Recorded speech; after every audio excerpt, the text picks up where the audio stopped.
For centuries, the location of the biblical Ark of the Covenant has been shrouded in mystery, captivating the attention of religious groups, dedicated researchers, and collectors of biblical artifacts. This sacred box, said to hold divine covenants, was considered lost to history until the recent groundbreaking discovery by Graham Hancock, a renowned British writer and researcher.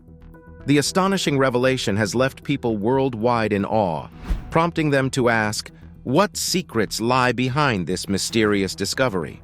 And what does prophecy foretell about this strange rediscovery of the sacred Ark? This captivating video will explore the mystery behind this strange resurgence of the Ark of the Sacred Covenant and what it means for the world today. In ancient Israeli tradition, the Ark of the Covenant was revered as the physical manifestation of God. This gold-plated mystery box was celebrated as a symbol of divine presence and the covenant with the people of Israel. The Ark played important roles during ceremonial events, sometimes accompanying them to battle. However, as time passed and several wars raged, the Israelites tragically lost the Ark. Countless attempts by researchers and artifact collectors to trace its whereabouts yielded no success.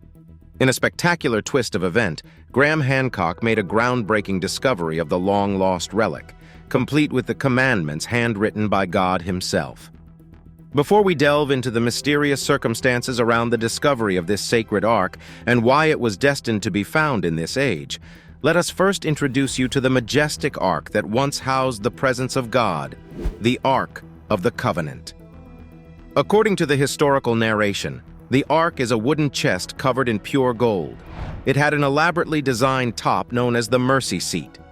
God provided Moses with specific instructions to construct the Ark of the Covenant when the Israelites were encamped at the foot of Mount Sinai, as documented in Exodus 25:10-11. According to the Holy Bible, the construction of the Ark commenced 1 year after the Israelites left the land of Egypt. The construction specifications dictated that the Ark should be 2.5 cubits in length, 1.5 cubits in breadth, and 1.5 in height. The Ark was to be elegantly covered with gold and bordered with a 4-cornered crown of gold. Furthermore, they were to attach 4 rings of gold to the 4 corners, with 2 rings on each side. They were to insert poles made of acacia wood, overlaid with gold, into these rings to carry the Ark, emphasizing that they would not be removed under any circumstances.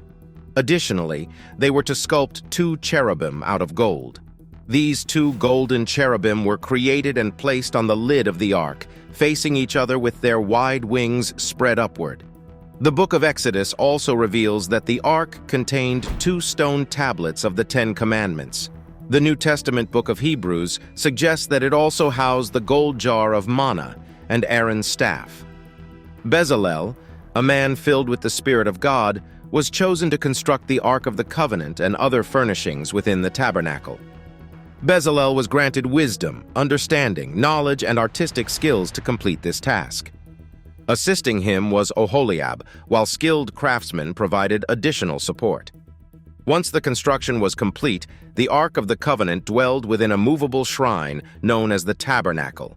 The tabernacle's construction involved tapestry curtains adorned with cherubim. These curtains concealed the Ark from view. In front of the curtain, an altar and incense burners were placed.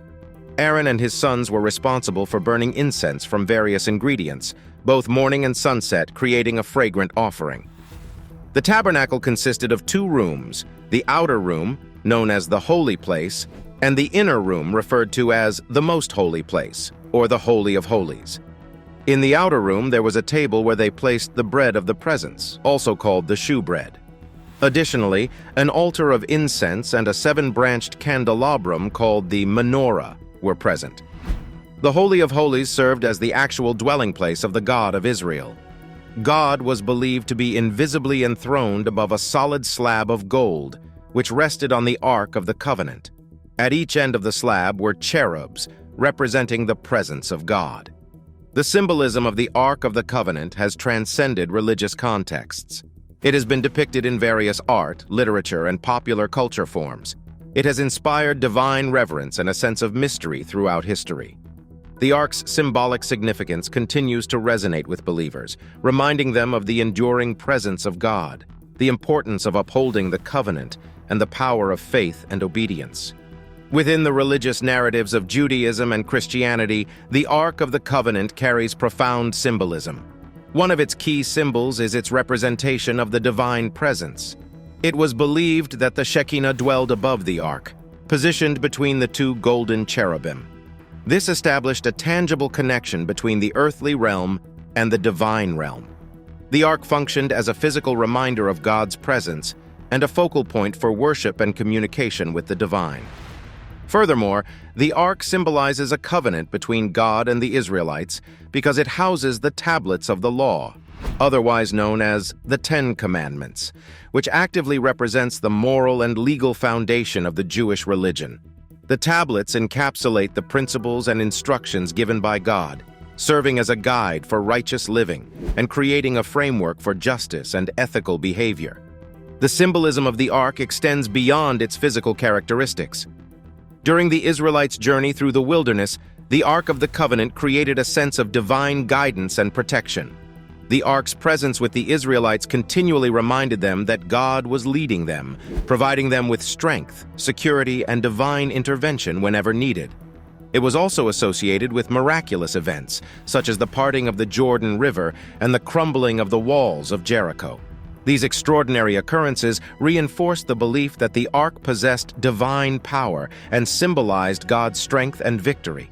Let's discuss the historical journey of the Ark of the Covenant. One of the most treasured religious artifacts is the Jewish Ark of the Covenant. For centuries, people have made unsuccessful attempts to locate and recover the Ark. According to history, the Israelites constructed this elaborate and gilded ark approximately 3,000 years ago to contain the stone tablets inscribed with the Ten Commandments. Biblical accounts depict the size of the ark as similar to that of a 19th century seaman's chest. Many believe that during the Israelites' quest to conquer the city of Jericho, they diligently carried the ark around the city for a week, blowing trumpets. And on the seventh day, the walls fell, making way for an effortless victory. Over time, the ark was guided by various priests and kings.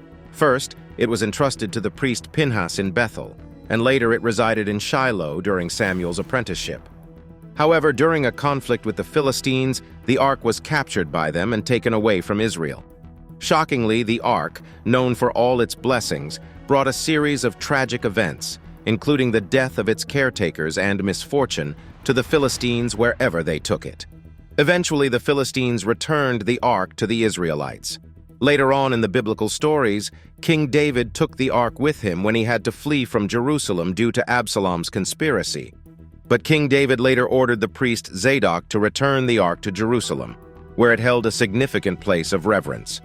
During the 8th and 7th centuries BC, archaeological evidence suggests notable cultic activity at Kiryat Yeharim, possibly connected to the northern kingdom. This is significant because it occurred after the ark was believed to have been removed from Jerusalem. Scholars believe that the story of the ark was independently crafted in the 8th century in a text called the Ark Narrative. This narrative was incorporated into the main biblical account before the Babylonian exile, further solidifying the ark's central role in Israelite history and religious tradition. Throughout history, the Ark of the Covenant remained a powerful symbol of God's presence and religious reverence. Its journeys, miracles, and custodianship by various figures reflect its profound significance and enduring legacy in religious and historical narratives. However, in 597 and 586 BC, the Babylonian Empire conquered the Israelites, and the Ark, supposedly kept in the temple in Jerusalem at the time, disappeared from historical records, and this has birthed many theories and claims. The origins and nature of the Ark of the Covenant have been the subject of much speculation and debate.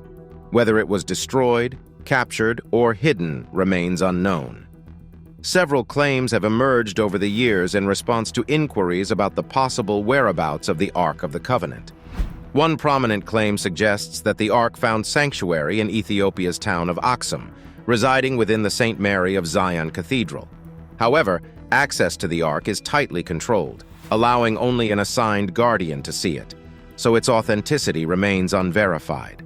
In June 2009, Abun Palos, the patriarch of the Ethiopian Orthodox Church, initially announced his intention to unveil the Ark of the Covenant to the world, asserting that it was securely kept within the Aksum Church. However, the following day, Abun Palos reversed his decision and opted not to reveal the Ark. Despite this reversal, he maintained his affirmation regarding its current status, suggesting that it remains preserved and protected. The decision not to unveil the Ark added to its mystical aura and continued to generate speculation and intrigue. Another theory proposes that the Ark was concealed beneath the first temple in Jerusalem before its destruction. Yet, excavation beneath the site is hindered due to the presence of the revered dome of the rock shrine. This sacred Islamic shrine is mounted on the claimed location of the Ark, but Islams have prohibited any form of excavation beneath their sacred shrine. Also, Thomas Roma's suggestion that the Ark might have originally carried sacred stones similar to those found in pre-Islamic Bedouin chests is another interesting claim.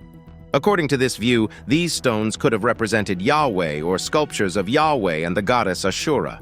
However, it's worth noting that this is a speculative interpretation, and there is limited concrete evidence to support it.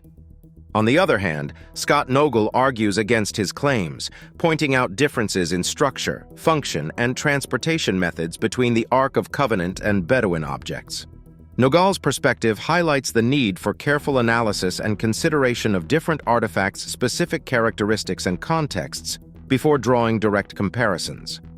Nogal proposes an alternative parallel by suggesting that placing written covenants beneath statues, as ancient Egyptians did, is a more relevant comparison to the Ark's covenantal tablets.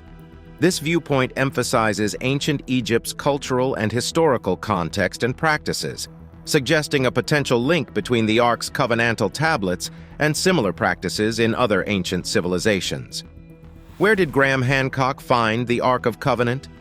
Graham Hancock states in his theory that the Ark of the Covenant was taken from Solomon's temple during the reign of King Manasseh and transported to Elephantine Island along the Nile.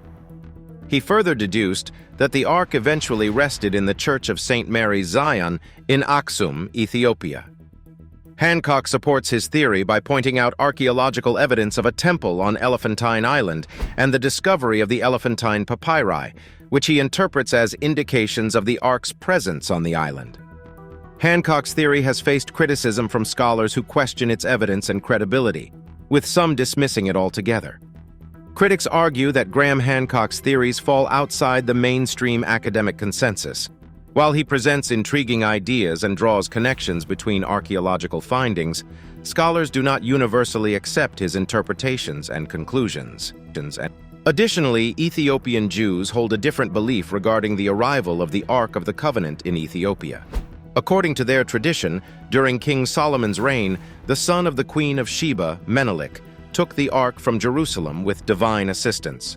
It is believed that upon reaching adulthood, Menelik left to rejoin his mother, taking the real Ark with him.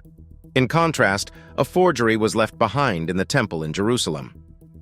However, Hancock dismisses this traditional theory, stating that the Ark arrived in Ethiopia nearly 500 years after the famous visit of the Queen of Sheba to Jerusalem.